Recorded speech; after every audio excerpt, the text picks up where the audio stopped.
첫 이적이 이렇게 일어납니다. 그런데 이 가나안 혼린잔치에서 그 물이 포도주로 변한 사건이 있죠. 이거를 좀 잘 이해하기 위해서 다시 1장부터 이렇게 한번 복습을 하는 것이 참 좋다 하는 그런 생각이 들거든요. 그 요한복음 1장 또한 2장 이래 이제 계속되거든요. 여기서 핵심적인 요지가 하나 있어요. 물론 이걸 여러 가지 프로가 쓸 수 있는데 여러 가지 요지가 있는데 그 중에 이제 한 가지를 딱 정리하면 그게 뭐냐니까 옛 시대는 지나가고 뭐가요? 새 시대가 도래했다 하는 그 내용이에요. 다시 이야기하면 옛 것은 지나가 버리고 이제는 뭐라고요? 새 것이 되었다 하는 그 내용입니다. 그러면은 그 한 사건 한 사건을 통해서 먼저 그 복습을 해보면 뭐냐니까 이야기다, 그죠? 첫 번째, 하나님의 말씀이란 개념이에요.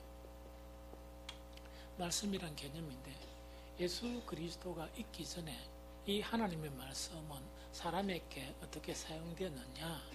이거는 보통 율법이라 그래가 사람을 살립니까? 사람을 죽입니까? 사람을 죽이는 거예요. 사람을 죽이는 것으로 사용됐어요. 이 사람을 죽이는 것으로 사용되는데 예수 그리스도께서 이 땅에 오심으로 말미암아 이 하나님의 말씀 자체가 어떻게 변했느냐? 어떻게 변했다고요? 죽이는 것에서 무엇으로? 살리는 것으로 변했어요.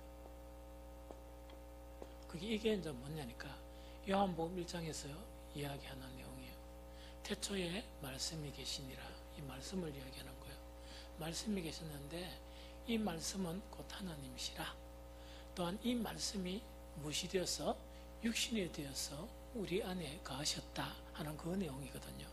또 우리가 그 영광을 보니 하나님의 독생자의 영광이요 은혜와 진리가 충만하더라. 즉 뭐냐니까 예수 그리스도는 말씀으로 이 땅에 오셨어요. 이 땅에 오셨는데 즉 뭘 선언하느냐? 너희가 하나님의 말씀을 죽이는 것으로 만들었는데 예수 그리스도께서는 이 하나님의 말씀을 무엇으로 만들었다고? 살리는 것으로 만드셨다 하는 그 이야기예요. 그래서 가장 핵심적인 게 요한복음 1장 12절에 뭐라고요? 영접하는 자 곧 그 이름을 믿는 자들에게는 하나님의 자녀가 되는 권세를 주셨느니라 이야기거든요. 구약의 때 아무리 율법을 배우고 가르치지도 하고 율법을 지키기도 했지만 하나님의 아들의 권세는 그들의 신앙에서 나타나지 않았어요. 나타나지 않았거든요. 그런데 말씀이 육신을 입어 이 땅에 오신 그리스도를 통해서 하나님의 말씀이 죽이기만 하던 말씀, 즉 집만 지우던 그 말씀 있죠. 사람들에게 집만 지우고 너무나 허덕거리게 하는 그 말씀이 뭐가 됐다고요? 예수 그리스도를 통해서 하나님의 말씀이 똑같은 말씀이어서 구약성경 똑같은 말씀이었는데 이 말씀이 어떤 말씀? 살리는데 어떻게 살리느냐? 하나님의 아들의 권세를 가지고 살 수 있도록 만드는 게 하나님의 말씀으로 바뀌었다 하는 그거 지금 이야기해요. 그 다음에 한 가지 더 중요한 거는 뭐냐니까 구시대에는 그 하나님의 말씀이 어디에 딱 있습니까? 율법 안에 있었어요. 맞죠? 율법 안의 말씀이었어요. 그럼 이거는 뭐냐니까 자유로운 하나님의 말씀, 능력이 하나님의 말씀이 율법 안의 말씀이라는 것은 뭘 이야기합니까?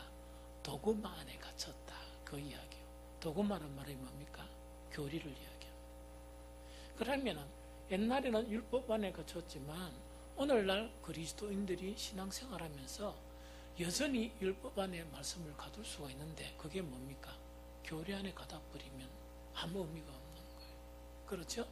그런데 이 말씀 자체가 율법 안의 말씀 자체가 예수 그리스도로 말미암아 어떤 길이 열렸습니까? 어떤 길이 열렸습니까? 너희가 내 안에 거하고 내가 너희 안에 거하라 이러면서 뭡니까? 내 말이 뭐 안에 거하고 너희 안에 거하고 너희가 내 말에 거하면 너희가 참 제자가 된다는 그 이야기거든요. 즉 교리 안에서나 우리 현대에서는 지금 교리죠. 유대인들에게는 율법 안에서 말씀을 가다 놨어요. 다 가다 놔붙는 거예요. 이 가다 놨는데 예수 그리스도가 말씀으로 이 땅에 오심으로 말미암아 하나님의 말씀이 능력이 생기는 거예요. 어떤 능력이 생깁니까? 이 말씀이 율법 안에 거하는 게 아니고 말씀이 누구 안에? 내 안에. 또한 그것뿐만 아니고 내가 뭐 안에? 말씀 안에. 이렇게 갈 수 있는 그 길이 열린 것이 복음이에요. 이거는 구시대고 이거는 무슨 시대입니까? 새 시대가 이 도래된 거예요. 그거 좀 이해가 되겠죠? 또 한 가지는 뭐냐니까 죽이는 것이고 율법 안에 갖춘 말씀이다 보니까 하나님의 말씀이 이때 사람들에게는 뭐로 받아들였습니까? 짐으로 받아들여요. 짐. 무거운 짐. 그래서 예수님께서도 그 율법을 가르치던 그 유대인의 지도자들에게 너희들이 오는 사람들에게 무엇을 지우되?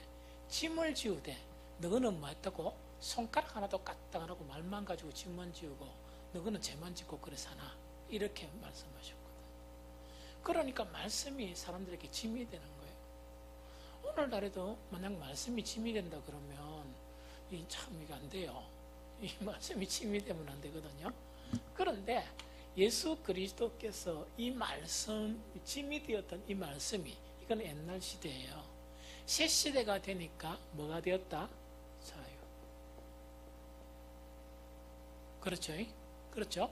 그래서 너희가 예수님 요한복음 8장 31절에 뭐라고 말씀하셨습니까?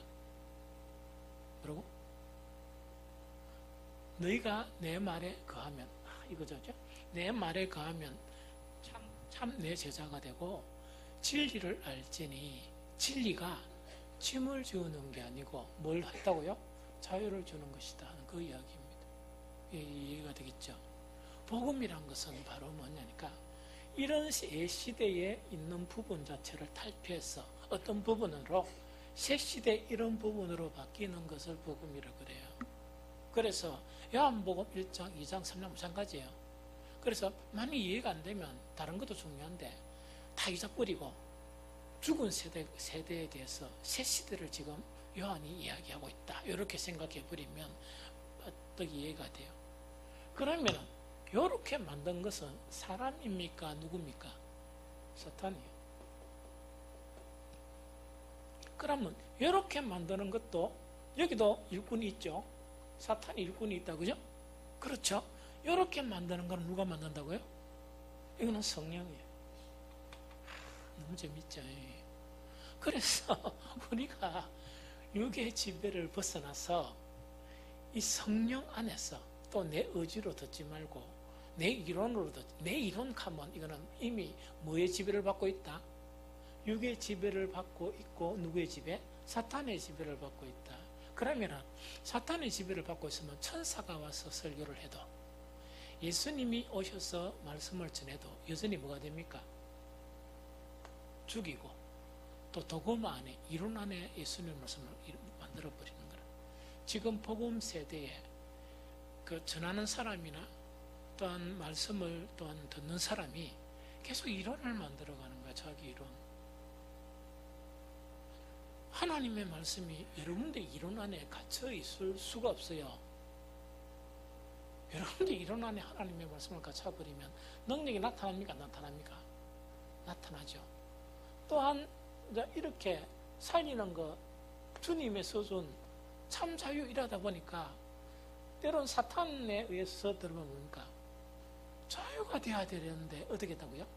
짐으로 쌓이는 거. 짐으로 쌓이는 거. 그래서 여러분들이 설교를 들을 때나 여러분들이 성경을 이렇게 공부할 때 항상 그 기도해야 되는 게 뭡니까? 그 성령님께. 그래서 어쨌든 간에 언젠가부터 제가 그 주일날 바쁜데도 설교하기 전에 간단하게 기도하는 게 있죠. 무슨 기도라고요? 전하는 자나 말씀을 듣는 자들이 그 성령의 그런 지배 안에 있게 해달라고. 왜냐니까 그게 안 되면 천없는 말씀을 전해도 왜 됩니까? 잠이 오구나. 안 그러면 자꾸 이런 식으로 빠져버리는 거예요. 이런 식으로 빠져버리는 거예요. 그런데 성령 안에서 성령의 그런 도움으로 만약에 말씀을 듣게 되면 우리는 점차적으로 말씀을 통해서 살아나요. 이때 산다는 것은 뭐가 산다? 영혼이 소성되고 영혼이 강성해지는 거야. 육의 지배가 끊어지고. 알겠죠? 그러면서 내가 말씀 안에 있고 말씀이 내 안에 있어서 나는 참 주님의 그런 참 제자의 길을 걸어가고 있구나 하는 그런 인식을 들게 되고, 그런 복음만 해서 하나씩 하나씩 자유가 되어지는 거예요. 자유가 되어진다는 것은 얽매인 음으로부터 잘라져 가지고 영 안에서 새로 누리는 그것들이 풍성해진다는 그런 내용이에요. 좀 이해가 되겠죠? 그래서 이제 하나님의 말씀이 그렇고, 두 번째는 뭔가니까, 두 번째는 뭐냐니까, 그 말씀이 내가 요한복음 1장 1절에서 요한복음 1장 18절에 설명한 내용이 이런 내용이에요. 이런 내용이에요. 이걸 갖다가 우리가 한 5시간 저번에 설교를 했죠. 전혀 이런 의미란 말이에요. 그런데 육신의 난 자 중에서 누가 가장 큰 자라? 세례 요한이 큰 자죠. 두 번째 세례 요한의 정인이 나와요. 세례 누구랍니까? 요한의 정언입니다. 이 세례 요한의 그런 정언이거든요. 이 세례 요한의 정언을 통해서도 무슨 시대와 무슨 시대가 갈립니까? 옛 시대와 새 시대가 갈려 버리는 거예요. 그러면은 그거는 무엇을 통해서 갈리느냐? 말씀은 이렇게 되는 거예요. 이렇게 되는데, 이 세례 요한은 무엇을 이야기하느냐 이야기입니다. 예수 그리스도가 오심으로 바뀌어버린 게 하나가 있다는 그 이야기입니다. 이 바뀌어버리는 게 하나가 있는데, 무엇에서 무엇으로 바뀐다? 물세례예요. 물세례 알죠? 물세례.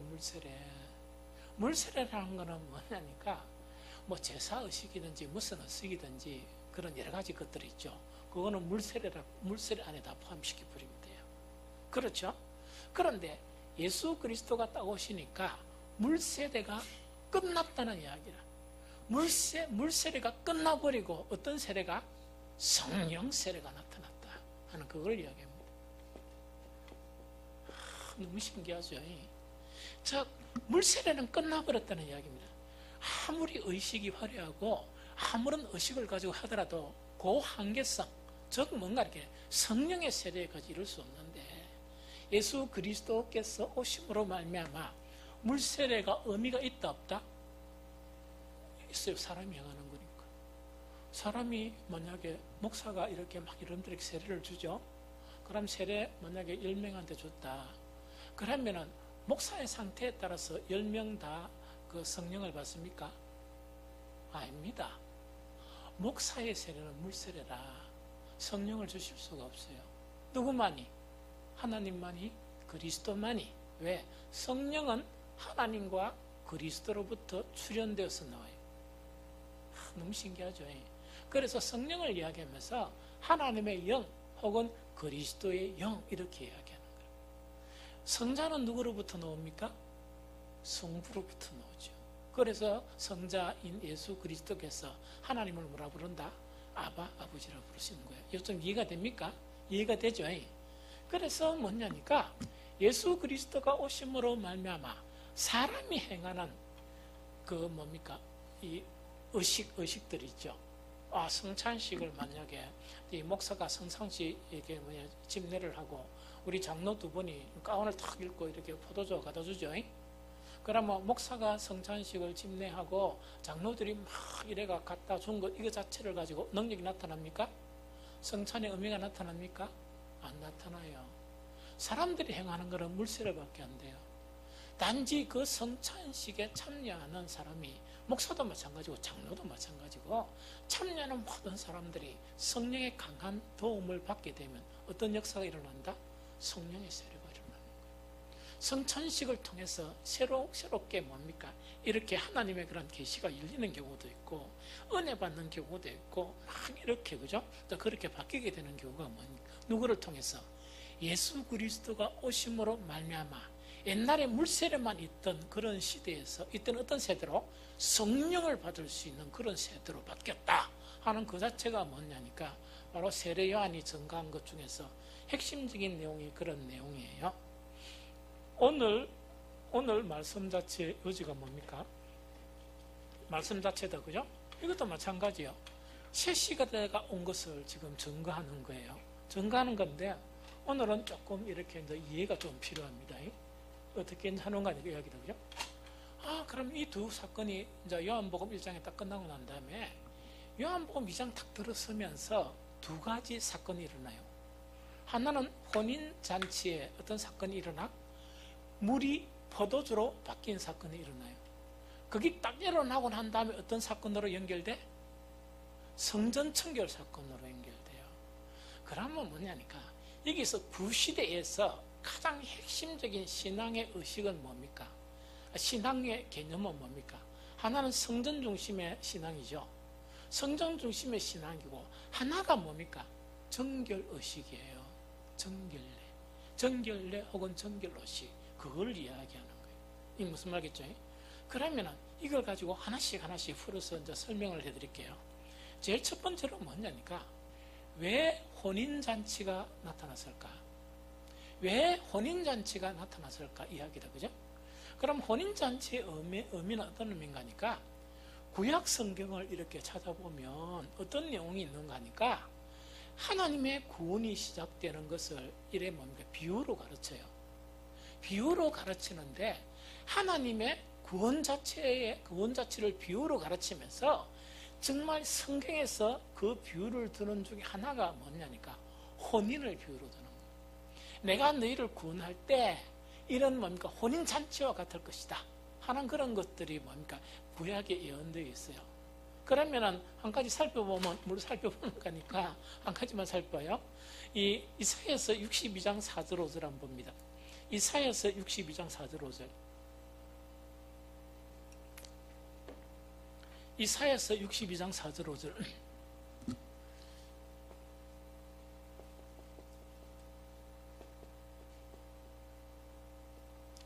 이사야서 62장 4절 5절 다 찾았습니까? 같이 읽어봅니다. 시작. 다시는 너를 버림받은 자라 부르지 아니하며 다시는 내 땅을 항무지라 부르지 아니하고 오직 너를 헵시바라 하며 내 땅을 뷸라라 하리니 이는 여호와께서 너를 기뻐하실 것이며 네 땅이 결혼한 것처럼 될 것임이라.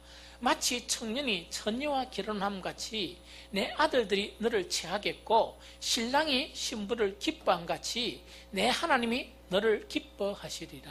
요거는 뭐냐니까 구약에 하도 이스라엘이 재짓고 할 때마다 뭡니까? 하나님 두드리 펴분다, 그죠? 하나님 징계 채찍을 펴요. 그런데 각 선지자마다 뭐냐? 너희가 이렇게 징계를 받고 또 어드마이 또 두드리 맞겠느냐 하면서도 그것만 안 하고 항상 희망을 이야기해요.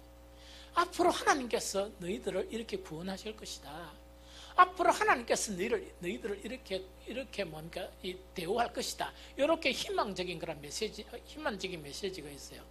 그럼 그 자체가 앞으로 도래할 그런 구원 사건을 이야기하는 거예요. 구원 사건을 이야기하면서 그 중에 한 구절 자체가 이사야서 62장 4절 5절이에요. 그래서 다시는 너를 버림받은 자라 부르지 아니하며 늘 두드리 패고 뭡니까? 강국에 의해서 종로로 타고 버린 것처럼 보이죠? 하나님은 결국 너희들을 어떻게 한다고? 언젠가는 구원하실 것이다. 그 이야기입니다. 그래서 다시는 내 땅을 항무지라 부르지 않고 오직 너를 뭐라 불러?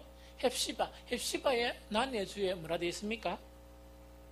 나의 기쁨은 그녀 안에 있다. 신랑에 있다고 그죠? 그렇게 그 이야기한다고 하며 내 땅을 뷸라란 뭡니까? 결혼한 자 이야기다, 그죠? 그러니까 하나님의 구원 자체를 뭐냐니까 이렇게 뭔가 있긴 해요. 그 구원자이신 하나님이 아주 정말 이 기뻐하는 사랑하는 그 아내 있죠. 아내하고 혼인하는 것처럼 혹은 아내를 대하듯이 이렇게 표현하는 거예요. 이제 여호와께서 너를 기뻐하실 것이며 내 땅이 결혼한 것처럼 될 것임이니라.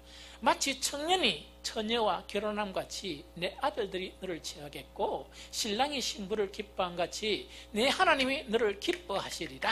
이야기다, 그죠? 무슨 말인지 알겠죠? 그럼 혼인잔치가 왜 등장하는 거 알겠죠? 첫 번째 요한복음에서 첫 번째 기적은 뭐냐? 다른 그 복음하고 달리 뭡니까? 혼인잔치에서 이게 뭡니까? 옛 시대와 지금 시대를 이렇게 이제 이야기하는 거예요. 그러면은 이거는 이제 그러면서 우리가 신약 성경의 한 구절도 살펴봐요. 구약에 이 뭡니까? 구원에 대해서 예언하기를 이런 예언들이 많아요. 맞는데 직접 구원을 가지고 이 땅에 오신 예수 그리스도께서 또 어떻게 가르치느냐? 그걸 딱 들어보면 이게 이래서 이런 이야기구나 하는 걸 알게 돼요. 마태복음 25장 1절. 마태복음 25장 1절.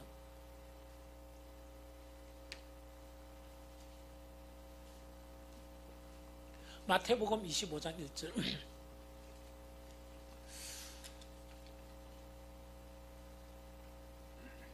25장 1절 다 읽어봅니다. 시작. 그때 천국은 마치 등을 들고 신랑을 맞으러 나가는 열처녀와 같다 하리니. 천국은 구원의 뭡니까? 이 시그널이다. 그죠? 그렇죠. 구원 자체의 표란 말입니다.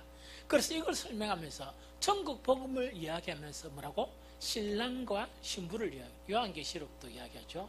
즉 우리를 누구로 표현하노? 그리스도의 신부로 이제 표현하는 거예요. 이 무슨 말겠죠? 그럼 이건 어떤 의미인가 하니까 지금 그 예수님께서 첫 이적을 행하는 곳이 뭐냐? 혼례잔치예요. 혼례잔치에서 이제 이적을 행하는데 이적 행하는 건 놔둬놨고 이 혼례잔치를 보게 되면 뭐냐니까 우리 신앙이 있다, 그죠?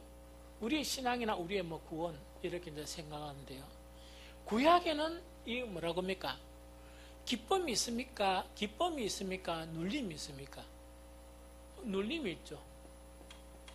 뭔가 막 눌림이 있고, 거기에 막 우리 교회는 안 그렇지만은 어떤 교회 가면 교인들이 전부 다 상이요 하나도 기쁨 없고 뭔가 찔리 가지고요 죽은 상이 대부분이래요. 그거는 신앙이 어떤 시대 신앙이라고요? 구시대 뭔가 기쁨이 있고 막 이렇게 자유가 있고 이래야 되는데 뭔가니까 이 교회에 오는 것이 뭡니까? 도살장으로 끌려가는 뭐같이? 그렇길래 제발 표정관리 좀 해. 특히 직분자들. 그래서 표정관리하는 거는 이래야 됩니다. 사람은 쉬어야 돼. 목사도 마찬가지. 목사도 안 쉬면은 장사가 없어요. 또 먹어야 돼. 안 먹고 안 자고 안 쉬면 주일날 뭡니까? 이 기쁨으로 표시할 수 있습니까? 없죠. 제가 만약에 주일날 설교 있답니까? 수요예비도 금요예비는 그래도 좀 수준이 있는 분이 오니까 한 번씩 좀 신났고 이렇게 하면 내가 누구한테 박살나겠어요? 찬욱이 너무 잘하네. 사람한테 박살납니다. 그렇게 힘들게 수요일날 금요일날 오는 사람 앞에 목사가 그리 힘이 없어가 되겠습니까? 그러면 목사가 힘이 있으려고 누가 잘 먹여야 되겠습니까? 근데 저는 아주 젠틀해가 절대로 이야기 안 합니다. 참고 있다니까 가만히 있지. 그러고 목사가 산모가 목사를 뭡니까? 힘있게 하려고 섬세하게 잘 보필을 해야 되죠? 안 그렇습니까? 꼭 그런 건 아니지만. 그럼 이거는 뭔 이야기하니까 그 산모가 이야기하는 거는 그거는 진짜 복음면을 이야기해요. 우리는 신앙생활 자체가 기쁨이 충만한 잔치집 같아야 돼요. 잔치집에 그런 기쁨, 그것이 있어야 돼요. 그 다음에 신랑 친구들이 뭐하는? 신랑이 어떤 총각이 결혼을 하면 그 친구들이 막 기쁨에 젖어 있죠. 그런 기쁨에 젖어 있는 게 신앙이어야 돼요. 이게 무슨 말인지 알겠습니까? 그래서 우리가 하는 그런 신앙 자체는 옛날 뭡니까? 이 옛날 시대는 눌림, 쪼달리고 막 이런 거 있죠. 이런 거 자체가 이제 충만한 거야. 충만하다 그러면 물론 몸이 되게 아픈 거는 열해. 몸 아픈 거 왜 아닙니까? 또 우리가 또 살림살이 살다 보면 안 그래야 되겠지만 금요일부터 철월, 토요일날 막 억수로 일을 해야 될 때 있죠. 그때는 예외예요. 그때는 예외지만 이거 일주일에 52주입니까? 52주 동안 만약에 40주가 그렇다. 그 문제가 있지. 안 그렇습니까? 하나님이 없는 세상 사람도 잘 먹고 사는데. 무슨 말인지 알겠죠? 그래서 참 복음이라는 건 뭐냐? 그런데 이렇게 눌리게 하는 거는 누가 한다? 그러고 잔치집처럼 이렇게 만드는 건 누가 한다? 이게 이제 문제예요. 그래서 옛날 시대는 뭐냐? 이 교회에 오는 게, 예배드리러 오는 게 뭡니까? 도찰장에 끌려가는 양처럼 돼가지고 그거는 아직까지 시대가 안 왔어요. 시대가 안 왔다는 것은 누구를 만나지 못했다? 예수님을 만나지 못한 거예요. 아직 예수님을 영접하지 못한 거예요. 좀 이해됩니까? 이해되죠? 그래서 우리 장로님들, 우리 안수지 집사님들, 우리 권사님들은 교회 올 때 반드시 뭘 해야 돼? 얼굴 확인부터 해가지고 이렇게 표정 관리부터 연습 좀 하세요. 왜냐니까 내를 보고 누가 내를 본다? 우리 그 초신자들이나 모든 우리 교인들이 내를 보고 있다 이렇게 생각해야 돼. 그러니까 안 되면 남자들도 화장 좀 해. 시커멓으면 또 흰 거 좀 발라. 저는 그걸 못하지만 그래 미장원에 가가지고 우리 한 목사님이 그 머리가 많이 없어요. 근데 요새 알았는데 머리가 많이 없는 거를 갖다가 이걸 갖다가 많이 있게 보이려고 하니까 저분이 이야기했죠. 목욕탕에서 가끔씩 만나는데 나는 빨리 일해 나오는데 머리 손질 한 30분 걸린대. 새벽 기도마다 뭔가 이렇게 이분은 내가 주님의 전에 가는데 주님을 만나러 가는 데가 나는 새벽 기도하면서 머리 절대로 안 감거든요. 세수도 안 하고 그분은 세수하고 머리 감고 머리를 쫙 이렇게 하고 가신대요. 그래가지고 자관 그 아들도 두 사람 다 목사인데 강하게 권유해가 그분이 빠마를 했는 거예요. 그래서 빠마한 것도 보니까 머리가 없어. 아니, 무슨 말인지 알겠죠? 그 머리가 뭐하다 이런 이야기 했노?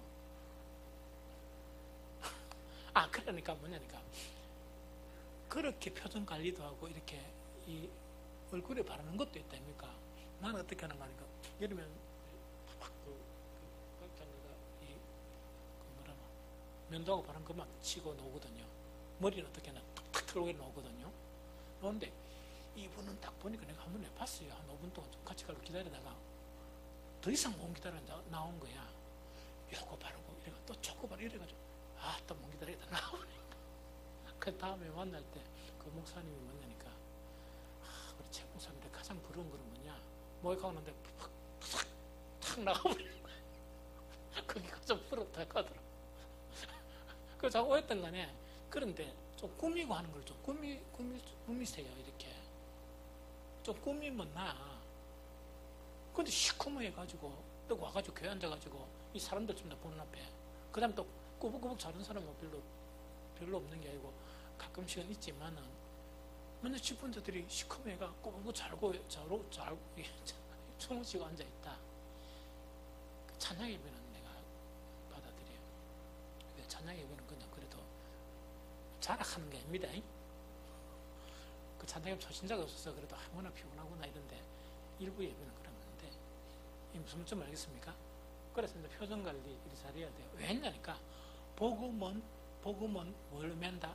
잔치집과 같은 즐거움이 있는 것이 복음이에요. 좀 이해가 됩니까? 그런데 시달리고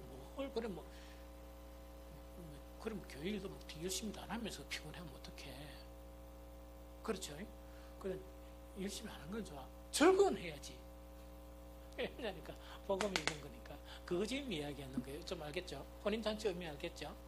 그런데 두 번째 이제 뭐냐니까 어쨌든 간에 혼인잔치 가니까 뭐가 떨어졌다? 포도주가 떨어져 버린 거야. 이 포도주가 떨어버리는데 여기에서 이제 두 가지가 등장해요. 그 예수님이 포도주로 만드는데 하나는 뭡니까? 돌 항아리.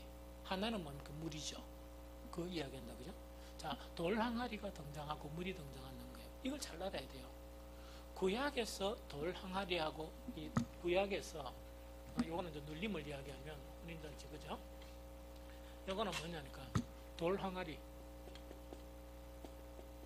항아리가 나오고 하나는 뭡니까? 물이 나온다 그죠? 이거는 뭐를 이야기합니까? 정결의식이요. 정결의식은 뭐냐니까 이겁니다. 이 양반들이 식사 전에나 혹은 밖에 외출하고 오면 그 문 들어가는 앞에 뭐 있습니까? 돌 항아리에 물이 있는 거예요. 그거는 뭐냐? 뭘 의미하는 거니까 그냥 그 밥 먹기 전에 위생 때문에 그건 아닙니다. 그 조금은 있겠지. 위생 때문만이 아니고 밖에 갔다 오면 뭐라고? 더러운 게 묻었다는 이야기라. 더러운 게 묻은 것을 뭐합니까? 씻어내는 거예요. 그래서 이거는 뭐냐? 성전하고 정결의식은 유대인들의 구약 신앙의 핵심이에요. 예, 알겠습니까? 그러니까 오늘은 잔치집에 돌 항아리와 물이 나오는데 다음 주에는 뭐가 나옵니까? 성전이 이야기하는 거예요. 그래서 성전과 이 정결의식이 있죠. 이거는 뭐냐? 그들의 신앙의 그런 핵심이에요. 이거 무슨 말 알겠죠? 그러면 왜 또 돌 항아리냐? 이거는 유대인들이 모든 것에 정성을 다하는 거예요. 물을 가장 깨끗하게 순수하게 보관할 수 있는 게 뭡니까? 돌이에요, 돌.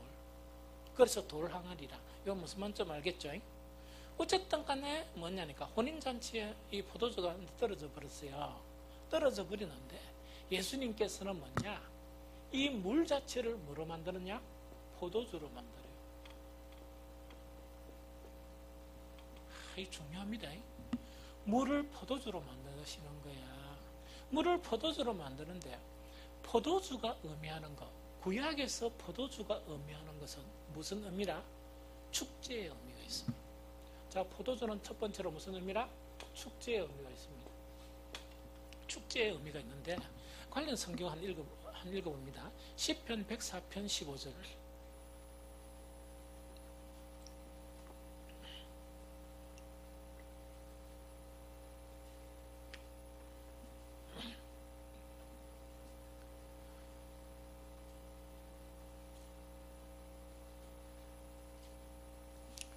시편 104편 15절이다. 그죠?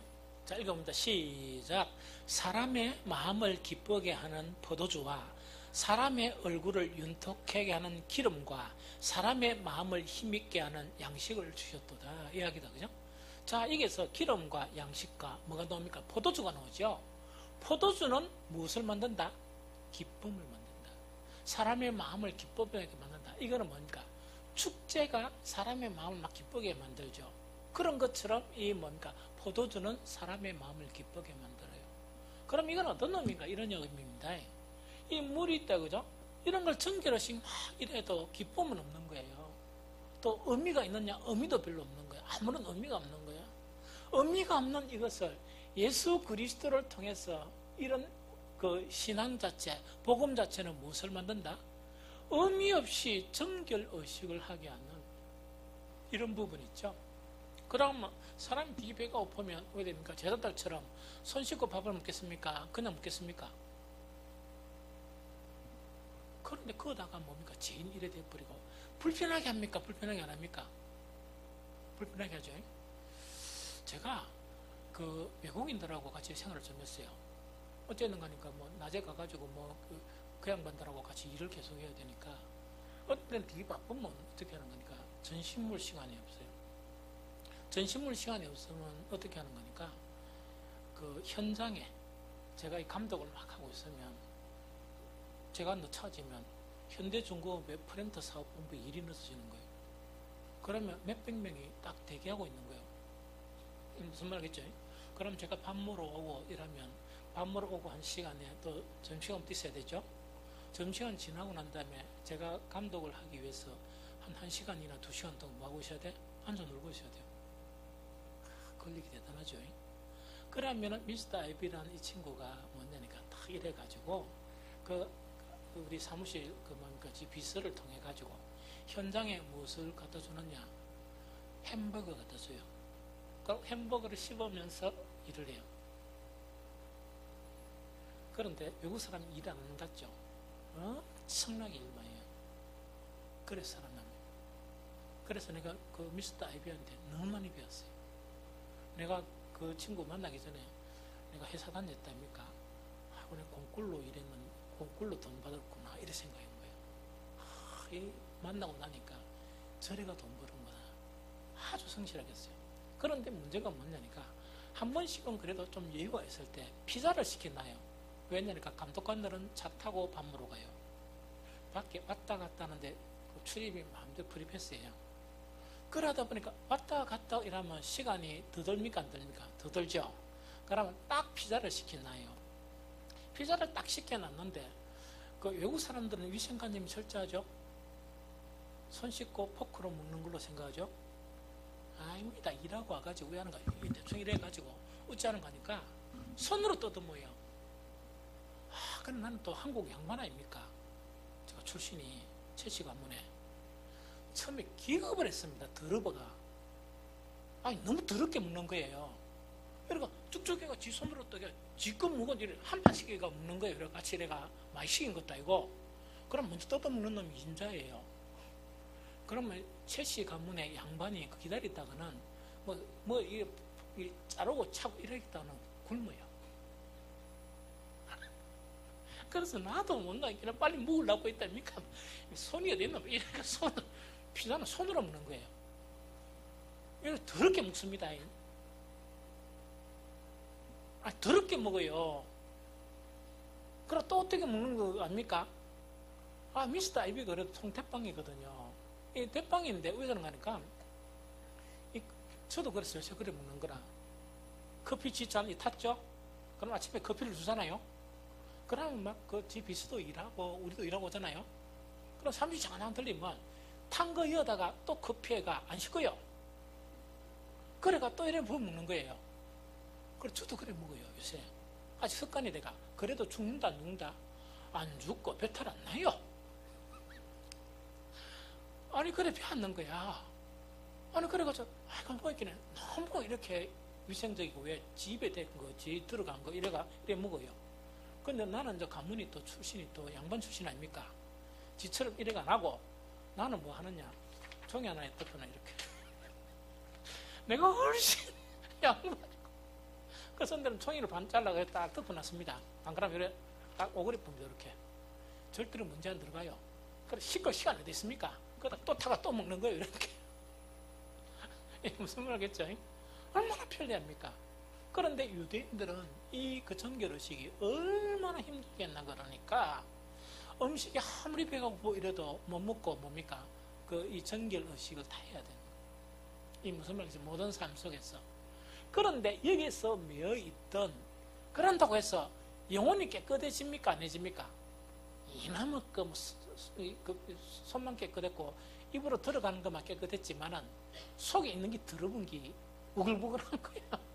그래서 더러운 게 나오는 거 자꾸 입으로도 나오고 행위로도 나오고 그거 지금 예수님이 이야기하는 거예요. 그럼 신약시대 새시대라는 것은 뭐냐니까 이 정결의식에 사용하는 물을 갖다가 물로 바꿔본다. 포도주로 바꿔버리는데 포도주는 뭘로 의미한다? 축제를 의미한다. 그래서 신앙은 뭐라 말입니까? 축제와 같은 것이다. 복음은 축제와 같은 것이다. 이걸 지금 의미해요. 이 무슨 말 좀 알겠습니까? 복음은 축제와 같은 그런 의미다 하는 그거를 지금 이야기하는 거라. 이거 좀 알겠죠? 그 다음에 이제 포도주가 의미하는 거 이거는요 되게 많아요. 되게 많은데 하나는 축제를 의미한다는 이야기고 신앙이 하나는 뭡니까? 그 포도주라는 것은 구약 시대에 구원 때의 기쁨의 소망, 기쁨과 소망이 있죠. 이걸 갖다가 묘사를 해요. 그러면 잠깐 찾아봅니다. 이사야서 55장 1절 이거는 우리 많이 읽었죠? 이사야서 55장 1절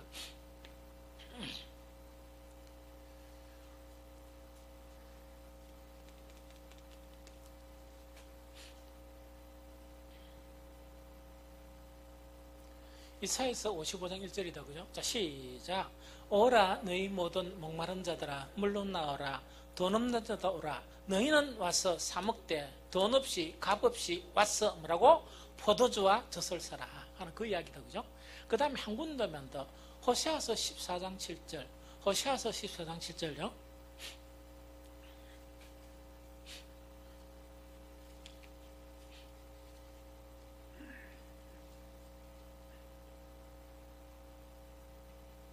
호세아서 14장 7절 자 시작. 그 그늘 아래에 거주하는 자가 돌아올지라 그들은 곡식과 같이 풍성할 것이며 포도나무같이 꽃이 필 것이며 그 향기는 레바논의 포도주 같이 되리라. 이제 상세하게 묘사했죠. 그럼 이거는 뭐냐니까 물로 포도주를 만들었다는 것은 신앙이 법은 있고 의미가 없는 그런 신앙에서 기쁨이 없는 신앙에서 축제와 같은 걸로 바뀔 것이다 하는 그런 것을 지금 선포하는 것이고, 하나는 뭡니까? 정말 이 예수 그리스도의 그런 시대 때 뭐라고요? 그 시대가 오면 구원의 그런 기쁨의 소망이 뭐냐? 그 포도주가 정말 그 기쁨, 그렇죠? 그늘 아래 거주하는 자가 돌아올지라 그들은 곡식같이 풍성할 것이며 포도나무같이 꽃필 것이며 그 향기는 레바논의 포도와 같이 되리라. 즉 이런 기쁨이 충만한, 그죠? 그런 부분이 된다는 그걸 이야기합니다. 그러면 이제 정리를 해보면 뭐라고 이야기하는 거니까, 오늘 그 첫 번째 요한복음 1장에도 마찬가지고 옛시대가 이제는 끝이 나고 예수 그리스도를 통해서 뭐가 도래했다? 새시대가 도래했다는 이야기. 이 새시대가 도래했는데, 이 새시대는 억눌리고 사람을 정죄하고 사람을 힘들게 하고 짐을 지게 하는 이 시대에서 뭐라고요? 기쁨과 축제와 같은 그런 복음의 세대, 이런 세대가 오게 된다는 그걸 이야기합니다. 이렇게 되려면 그러면 무엇을 해야 된다? 우리는 뭘 해야 된다? 예수 그리스도와 그 복음 있죠. 복음을 받아들여야 한다는 얘기다.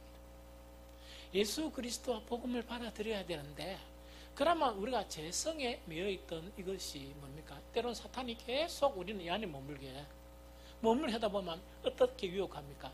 그렇게 할 수 있겠나? 그렇게 살 수 있겠나? 이걸 자꾸 부정적으로 이야기하는 거예요. 사탄이 속이는 거예요. 이 바쁜 때 그 복음을 갖다가 우리가 뭐 어떻게 그걸 갖다가 목사도 아니고 그걸 어떻게 다 안단 말이고 이런 식으로 자꾸 멀어지게 만드는 거예요. 이게 무슨 말이겠죠? 그런데 그렇게 하면 축제와 같은 복음이 열리는 게 아니고, 그 천국이 열리는 게 아니고, 기쁨이 열리는 게 아니고, 그거는 안 열린다는 이야기입니다. 그래서 예수 그리스도와 그 복음에 뭔가 받아들여야 돼요. 안 받아들이고는 안 되죠. 그죠? 두 번째 뭐냐니까, 지금 유대인들에게는 이 말씀이 너무 촉 들어오겠죠. 왜? 자기들은 뭐 안에 있었기 때문에? 율법 안에 있었기 때문에. 율법 안에 있었기 때문에 정말 이 복음서를 읽어보면 정말 이렇게 잘 받아들이겠죠. 그럼 우리에게는 율법 안에 있던 경험이 있습니까? 없습니까? 없죠. 이러다 보니까 이건 내 생각입니다. 내 생각. 이 내 생각인데, 이 유대인들은 뭐냐? 율법의 메인은냐? 안 그럼 복음만으로 전환하느냐? 새 시대가 돼서 이게 문제예요. 그러면은 율법이 없었던 정말 한국과 같은, 그죠? 제 이방인들 있죠. 이방인들 자체는 율법과 같이 무엇에 밀릴 수 있습니까? 성경을 읽으면서. 무엇에 밀릴 수 있습니까? 유대인들은 하나님의 말씀을 율법으로 만드는 거예요. 맞죠? 그러면 오늘날 사는 우리들은 사탄이 어떻게 이렇게 우리를 미혹하겠어요? 응? 내 이론. 즉 율법도 도금 안에 갖추는 거예요. 자유의 하나님의 복음을 율법 안에 갖추는 거예요. 오늘날 우리 사람들은 율법을 잘 몰라요. 잘 모르는데 뭐를 만드느냐? 신앙 율법을 만드는 거예요. 그게 자기의 도구마예요. 자기의 이론이에요. 즉 어떻게 하는가? 신앙생활 하면서 새로운 율법을 이렇게 딱 만드는데, 율법을 만들려는 건 사탄이에요. 율법을 만들어서 자유의 복음, 능력의 복음, 하나님의 말씀을 뭐냐니까 그 안에 이론으로 체계화시켜버리는 거예요. 이게 무슨 말이겠죠? 이러면은 하나님의 능력이 나타나겠습니까? 하나도 안 나타나겠습니까? 안 나타납니다. 이것이 오늘날 사는 그리스도인들의 참 문제다. 그래서 한 번씩 저 큰 교회에 다니는 사람들 있죠. 막 이렇게 막 하고 또 우리 찬욱이처럼 CCC나 이렇게 훈련받은 친구들 있죠. 아는 거 많겠습니까? 적겠습니까? 많은 것 같은데 제가 들어보면 아는 게 아무것도 없어. 성경을 안 읽는 거예요. 안 읽고 거기서 무슨 배운 원리 있죠. 그것만 아는 거예요. 그리고 대부분의 사람들이 이제 교회 생활하면서 이래 교회 생활 자기의 그 이야기 들은 이 내용 있죠. 그거밖에 몰라요. 뭐를 하느냐? 역사가 일어나려고 하면 말씀을 묵상을 해야 되는데 가끔씩은 이렇게 침묵도 해야 되고, 그 다음에 말씀과 이렇게 싸움도 해야 되고 이래야 돼요. 그게 잘 안 일어나는 거예요. 그런데 오늘은 제가요, 우리 찬욱이한테 내가 오늘은 짜장면 얻어먹는 날이었거든요. 그래서 원래는 짜장면 플러스 탕수육인데 제가 별로 소화가 안 돼가 그냥 짬뽕 하나 먹자. 이거는 먹겠습니까?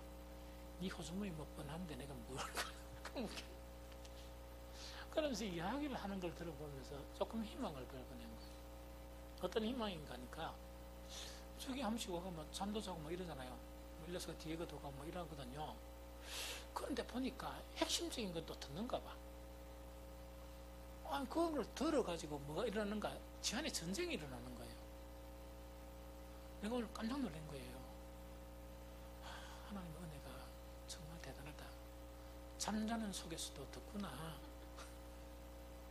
옛날에 제자 훈련 받은 친구가 있는데, 그 여자애인데, 얼굴이 예쁘장해, 조그만한 얼굴이 하얀 그런 친구였어요. 모을 때마다 무조건 자요. 계속 자는 거야.